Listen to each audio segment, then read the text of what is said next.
National Broadcasting Company presents Dick Powell as Richard Diamond, private detective. Walk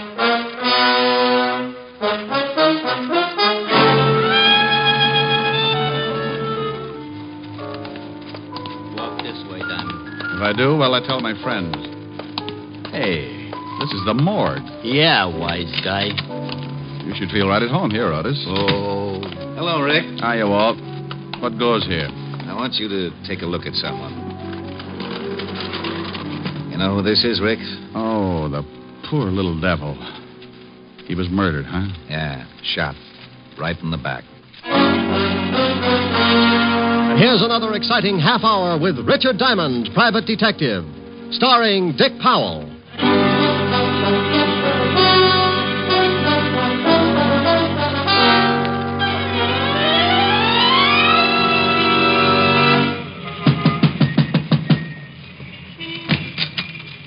Yeah, you want something? How do you do? Are you the manager of this little haven of rest? A boarding house. I run it. I've heard you both times. What do you want, huh? What do you want? Information. Your move. You nuts or something, huh? You nuts? I'm looking for a girl. What's the matter? Read the sign. It says rooms for rent. Rooms. Beat it. You know, if you ever get around to running at 33 1/3, you'll save a lot of breath. Smart guy, real smart guy. Now, I got to work. Wait a minute. Now, wait. Here's $5 if you can tell me about a girl named Elaine Tanner. For $10, I couldn't tell you a thing. Don't know her. She lived here? So it's a secret from me, a secret. Now... Here. Take a look at the snapshot. A man and a girl. Do you know the girl? Mister, I got maybe 10, 20, 30 different people every month. They come, they go, they pay rent. That's all I care. They pay rent. All right. Did this girl ever pay rent here? Maybe I remember her face. I never remember no names. Is anybody living in her room now? Why you want to know? Huh? Well, I'll tell you a secret, Bud. The girl is my sister. When we were little kids, my mother and father ran away from home to become acrobats in a circus. This broke up my sister, and she left, too. Now, Mama and Papa are back, and I want the whole stinking family together again so we can take the light out of the window. Sure. For $10, maybe I'll show you her room. All right, you're in business. Now, here's your 10. Thanks. The fingers are mine. This way, down this way. How long does she live here? Oh, not so long, maybe 2 weeks. Then what? Then comes an old guy one day. Yeah, an old guy, and... And what? She goes away with him. And you know what else? Yes, I know what else. The old guy was the same guy in the snapshot I showed you a minute ago. He was with a girl. Sure. Okay, look around. She ain't any of them drawers, she ain't. Or that cupboard, she ain't. She ain't no place. Now, tell me, did she leave anything here at all? Just junk. Newspapers, magazines, newspapers. So she was a bookworm. Well, okay, I guess that's it. Let's go. Let's get out of here fast. Who are they shooting at? Who's in that house next door where the shots came from? People. Thanks. They're shooting at you. Know anybody who wants to get rid of you? Nobody. Oh, mister, please go now. Look. Here's $20 more if you do me a favor. I do you one favor and get shot at. Who knows what'll happen for 20, huh? Who knows? Twice as much fun. Now, look, go through the stuff she left here. I told you there wasn't nothing. Well, go through it anyway. If you find anything that might give me a lead, call me up. Here's my card. Richard Diamond, private detective. Hey, it says you're a Dick. Strictly private. Now, is it a deal?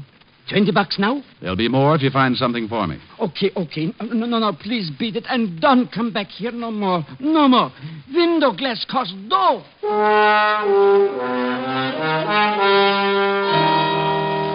I knew it wouldn't do me any good to look at the house where the shots came from, because whoever played me for a clay pigeon would get out fast. Now, only one person knew I was likely to visit that boarding house, the man who sent me there. And his name was Morris Clinton. Vocation? Multimillionaire. Avocation, or hobby? Wolf. And an old one at that. But why should he take a shot at me? Thinking like that, figured out to a heart-to-heart talk with Clinton, so I went to see him. But if he knew anything, he played it straight. Shoot at you? But that's ridiculous. Well, I agree, Clinton, but look at my side of it. This morning, you sent your chauffeur to my office to bring me here. Then you hired me to find a girl for you, a girl named Elaine Tanner. And she wasn't there. Right. She wasn't there. Just an empty room in a boarding house. That's all the information I could give you about her. I'll even buy that. I've worked on less information before, but here's my point, Mr. Clinton. I was shot at. I'm used to it, but I don't like it. I told you, I know nothing about that. Believe me, Mr. Diamond, I know nothing about it. I do believe you. We'll just say someone doesn't like my poking around that boarding house. Have you got any idea who that might be? No, I haven't. I swear it. Okay. I'll wrap it up right now. As I said, I've been shot at before, but you've been so pleasant, Mr. Clinton. From here, the price goes up. You don't want to go on with the case? Not at these prices. All right, forget it then. I gave you $100 this morning. Keep it. And forget you ever saw me. Oh, you're so sweet. It'll be a pleasure. Diamond, just a moment. Yeah? What has happened is between you and me. Oh, yes, but yes. Oh, I will have to report those shots. What? Sure. The police don't like to have people taking pot shots at each other. It makes for confusion in a big city. Wait, Diamond, wait. Something else, Mr. Clinton? I have my own reasons for not wanting anyone else involved in this. I'm sure you and I can come to an agreement. Oh, well, it's just possible, Maury, that you and I may not see wallet to wallet. What would you say if I offered you a $1,000 bonus to keep on the case? Offer or suggestion? I'll make it a deal. Put it on paper. A check.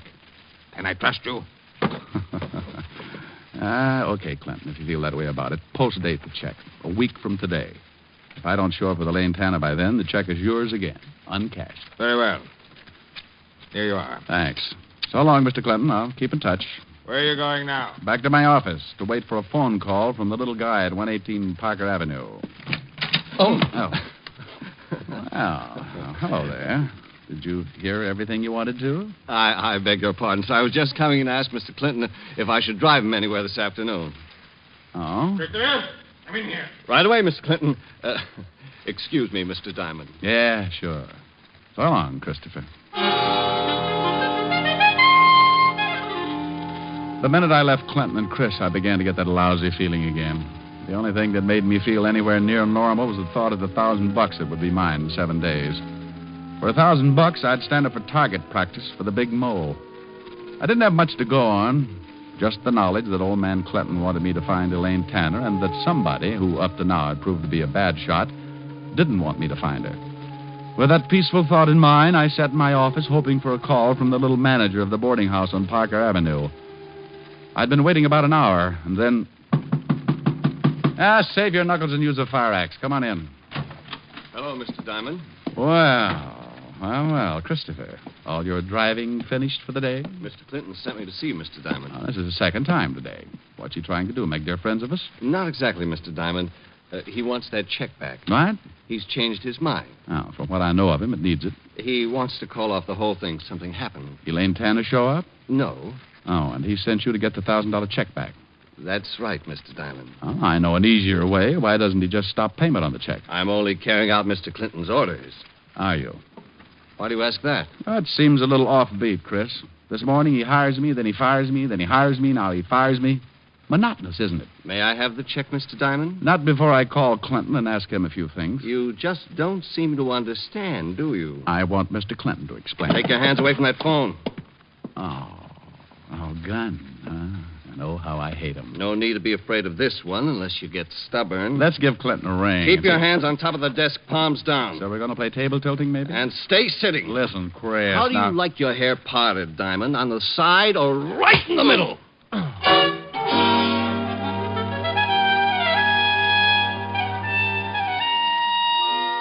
When I opened my big blue eyes, my office was dark, and the neon light on the hotel across the street flashed the news that it was dark outside, too. I'd been out cold for a long time. When the room stopped spinning, I reached out, grabbed a piece of it, pulled myself up, went to the water cooler, splashed myself alive. I started toward the light switch when... This time I was going to be ready. I got behind the door and waited.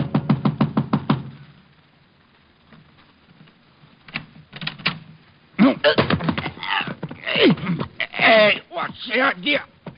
Hey, let go! Oh, for the love of Mike Otis. Sergeant Otis. Well, who you expect? Gorgeous George, maybe? Go my neck. Oh, I'm sorry, Otis. I guess I just can't resist you. You crazy shamus.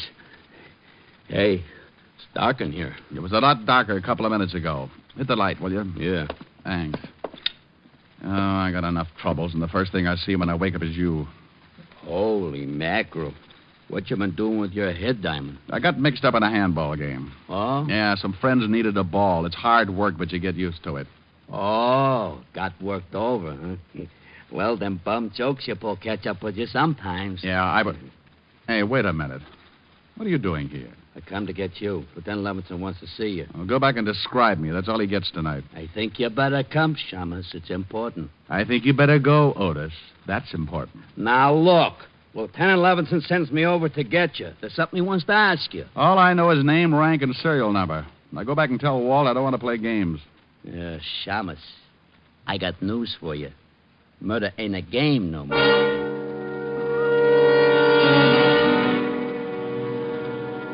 That's all Otis would tell me, but I didn't like the way he kept looking at me all the way to see Levinson. Then we got to headquarters, not to Walt's office, but down the long marble corridor that led back to other places. He wants me to bring you back here, Diamond. Where to? The morgue. The morgue? Yeah, you heard of it. I heard of it. What's this all about? You'll see. In here, Shamus. Lieutenant. Back here, Otis. Come on, Diamond. Hello, Rick. Well, how's the other head look? I'll let you know when it speaks to me. Yeah. Meantime, I want you to take a look at someone. In here? Yeah, in here. You know who this is, Rick? Oh, the poor little devil. The poor devil. What do you know about him? Well, he was manager of a boarding house, cheap walk-up on Parker Avenue. That we know. What else? He was murdered, huh? Shot right in the back. Rick, unless I knew you were tied in, I wouldn't have you here. You want to talk about it? Somewhere else, Walt. Sure. Come on. Before I answer any more questions, Walt, how'd you tie me in? He had one of your business cards in his hand. He was shot while he was standing at the phone in the hallway of that boarding house. Did he call you, Rick? I didn't get a call from him. Got any idea why he wanted you? Maybe, maybe not. All depends. On what? Walt, listen. I will in my office. Wait outside, Otis, and I'm busy. Get it? Sure, I get it. Wait a second, Rick. Now, here's a gun, 38 police special. Take a good look at it. I've seen it before. It's mine. How did you get it? The ballistics report says this gun killed the little guy back there. Did you check it for fingerprints? Yeah, and they were all yours. Will you have Otis come visit me and bake a cake with a file in it? Oh, cut it out, Rick. I know you didn't kill him, but I've got to tell the commissioner something. He's funny that way. I was in my office when the guy was shot. I was out cold. You got any proof? For you or the commissioner? For the commissioner, you egghead. Listen on the way. To where? Have Otis bring the car around front. We're going to make a call on a guy named Morris Clinton and his errand boy, Christopher. On the way out, I told Walt the whole thing, how Christopher caught me off base, put me out, and then must have taken my gun to kill the little manager. But neither of us could come up with an answer to why. Why murder to keep me from finding Elaine Tanner? What was the connection between Clinton, his chauffeur, and the girl? I thought maybe Clinton would give her the answers when he learned there was a murder tapping at his door. So you want to see Christopher, Lieutenant Levinson? If you don't mind, Mr. Clinton. Oh, no, not at all. I'll call him. Real loud, Mr. Clinton. Of course. Christopher? Christopher! You're sure he's here, Mr. Clinton? Oh, yes, I am, of course, Lieutenant. Call again. Christopher! Christopher! I don't think he'll hear you. Why not? I'm not deaf, Mr. Diamond. Rick, is that Christopher? Yeah, this is Chris, all right. And I owe him a haircut. Now, lay off, Rick. I'll handle this. Christopher, Yes, sir. where were you about 2 this afternoon? Why, right here, working on the car. Correction. Working on me. I beg your pardon. Oh, come on. Let's have it straight. Mr. Clinton, what about this?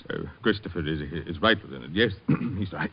Oh, you're scared stiff, Clinton, and you're lying. I'm not. I wanted to go into town to keep an appointment. And the fuel pump on the car was stopped up. I had to take it apart. Oh, sure. And while you fixed it, Clinton stood right over you. As a matter of fact, he did watch. And it took all afternoon to fix it. No, but when it was finished, it was too late for Mr. Clinton's appointment.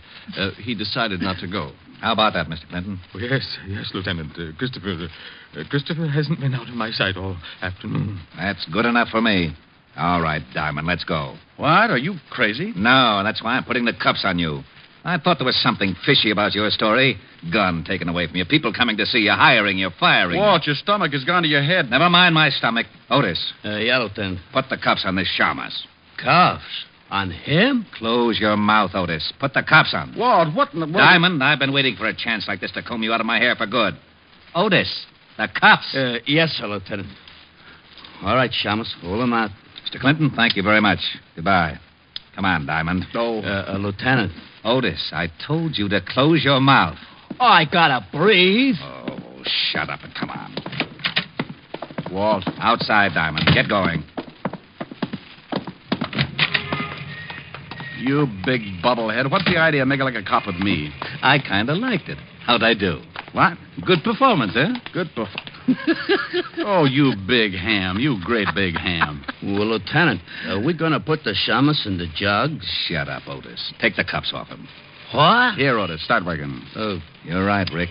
Clinton was scared stiff, and for some reason he backed Christopher's alibi. Walt, I've got an idea. You better have. If I don't have something to tell the commissioner, I'll have to give up my ideas about a pension. I'm going back to that boarding house. Why? Well, the manager was going to call me. It's just possible he got a hold of a lead on Elaine Tanner, but Christopher killed him before he had a chance to tell me. Well, that makes sense. Have you got a man there? Yeah, a happy. Oh, good. I'll see you later. Rick, All right. please. For the sake of my stomach, don't slip up. You're my only suspect without an alibi. Thanks, Walt. See you later. Yeah. Oh, Walt. what? Bottoms up on the bicarbonate.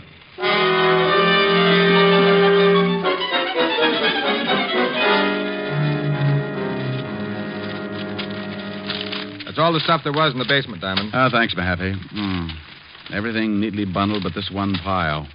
The little guy must have gone through it. Got any idea what you're looking for? No, give me a hand, will you? Sure. Newspapers, magazines. Oh, my happy. Uh-huh. No one's been in here since the murder? Nobody. I've been on the door. And the manager had nothing on him. Only your card. That's funny, very funny. He wouldn't have tried to call me if he hadn't found something.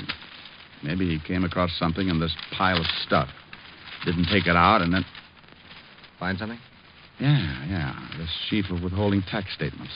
Mm-hmm. The kind that come on the bottoms of paychecks. Made out to Elaine Tanner, paid by the Blue Falcon nightclub. That ain't far from here. That's where I'm going.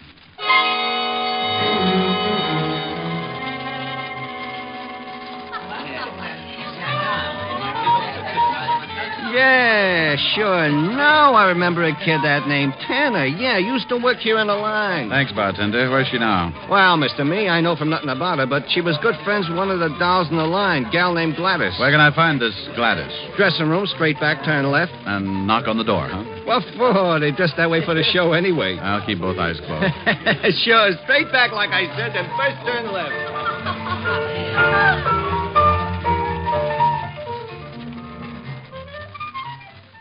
What you want with her, handsome?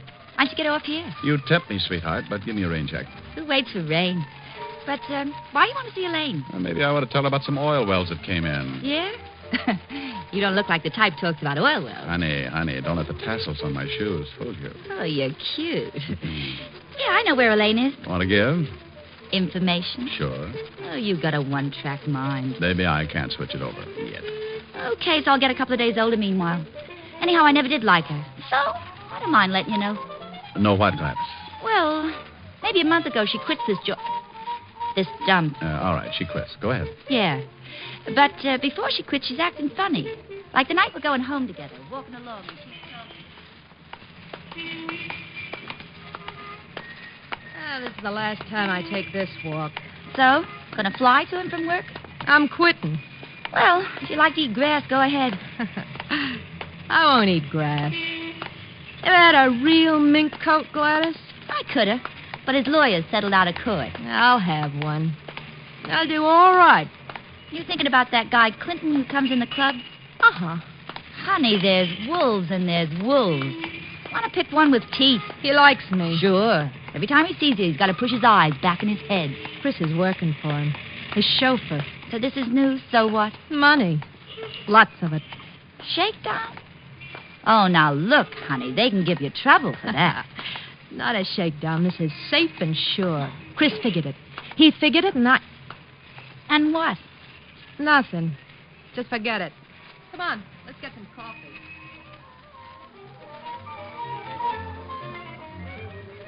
And that That's all she says. Uh-huh. Now, where can I find her? Oh, I'll tell you where I think she is. Here's the address. I wrote it down. Thanks, Gladys. I'll see you again. Yeah. See more of me. Is that possible? This costume's for the first show. We save up for the second. I'll be here for the last show. Oh, what you said. So long, handsome.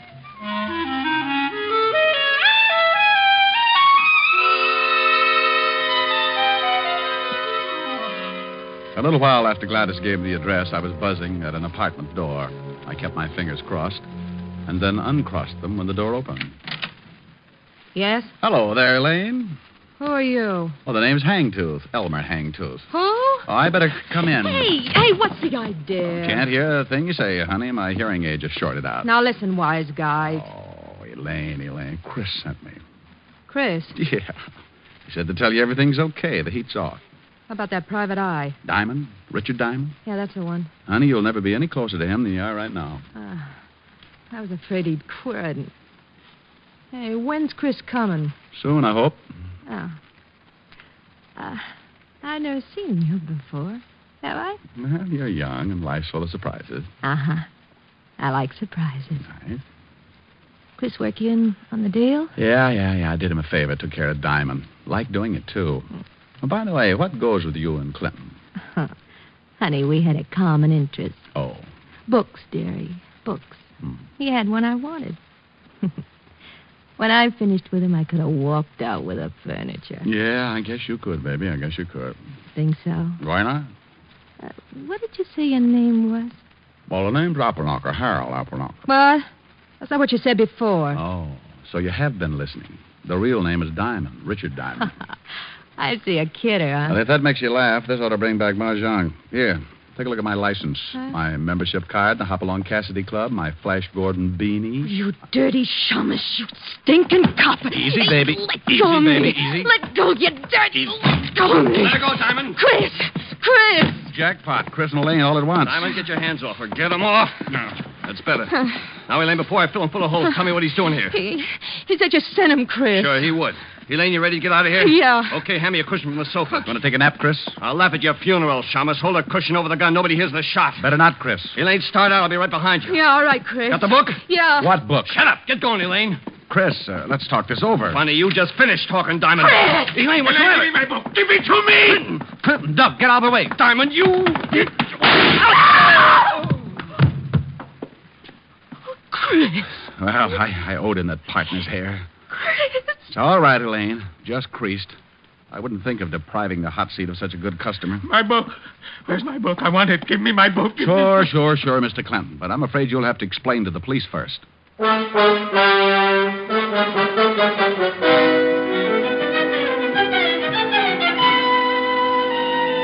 telephone call to the 5th Precinct brought Walt and Otis to my rescue. Otis used the siren. Loved it.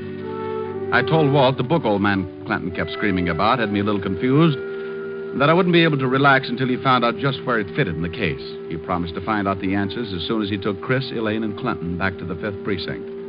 I told him to call me at Helen's. Rick, what about that check for $1,000? Is it any good? Well, the check's post-dated. I doubt if Mr. Clinton will honor it now. It's too bad. We could have celebrated. So all you got for your trouble was $100 a day in expenses. I'll get it. Grant's Tomb, the general speaking. Rick? Yeah? Walt? Yeah. You sitting down? Why? You can tear up that check Clinton gave you. He won't honor it. He's mad about having to go to jail. Oh, I was way ahead of you about the check. Why did Clinton go to jail? What did he do? You know that book he was yelling about? What about it? Well, it's an original Sir Francis Bacon manuscript.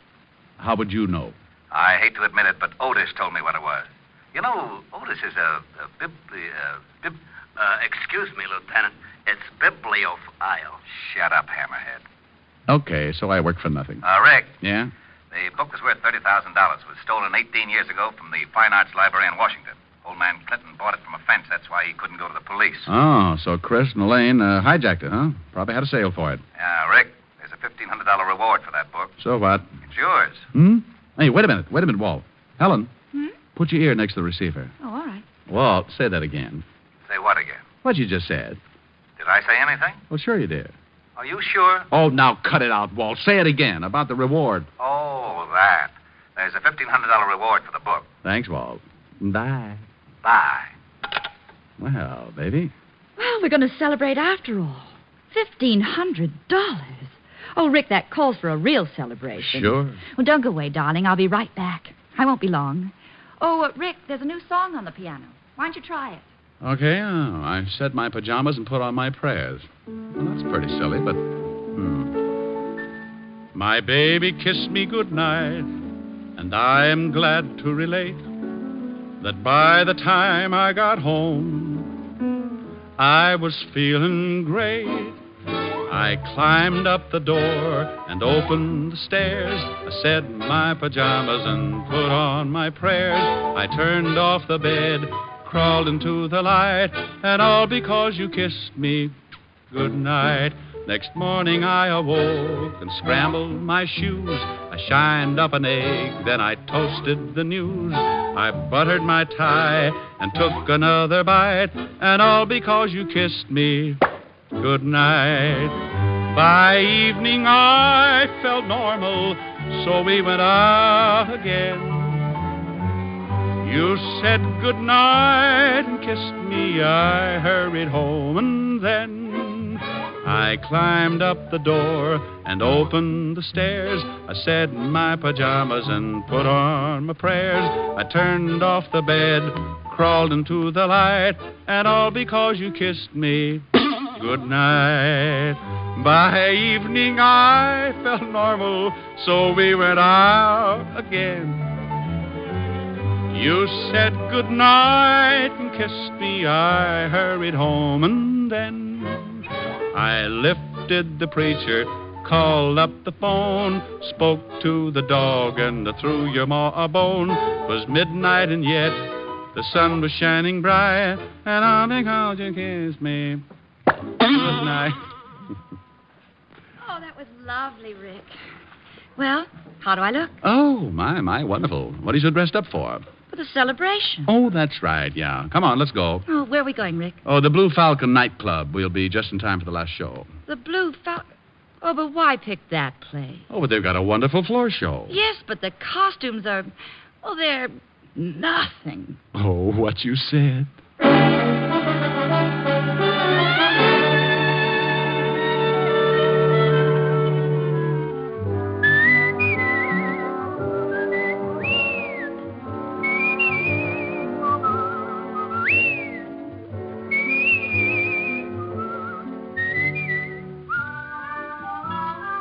You have just heard Richard Diamond, Private Detective, starring Dick Powell. Ed Begley played Lieutenant Walt Levinson. Also in the cast were Wilms Herbert, Francis Robinson, Ted Osborne, Gene Bates, and Paul Dubov. Music was under the direction of Frank Worth. Today's show was written and directed by Russell Hughes. Dick Powell currently may be seen in the motion picture version of the best-selling novel, Mrs. Mike. This is Eddie King inviting you to be with us next Sunday at this same time when we will again bring you Dick Powell as Richard Diamond, Private Detective.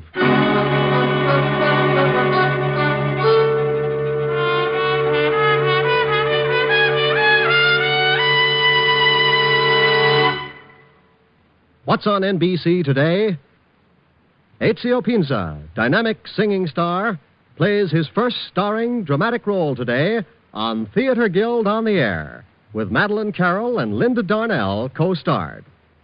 And you'll also want to listen to the Phil Harris Alice Faye Show and the Adventures of Sam Spade right before Theatre Guild. Don't forget, Ezio Pinza on Theatre Guild on the Air today. It's all great entertainment today on NBC. Your tune for the stars on NBC.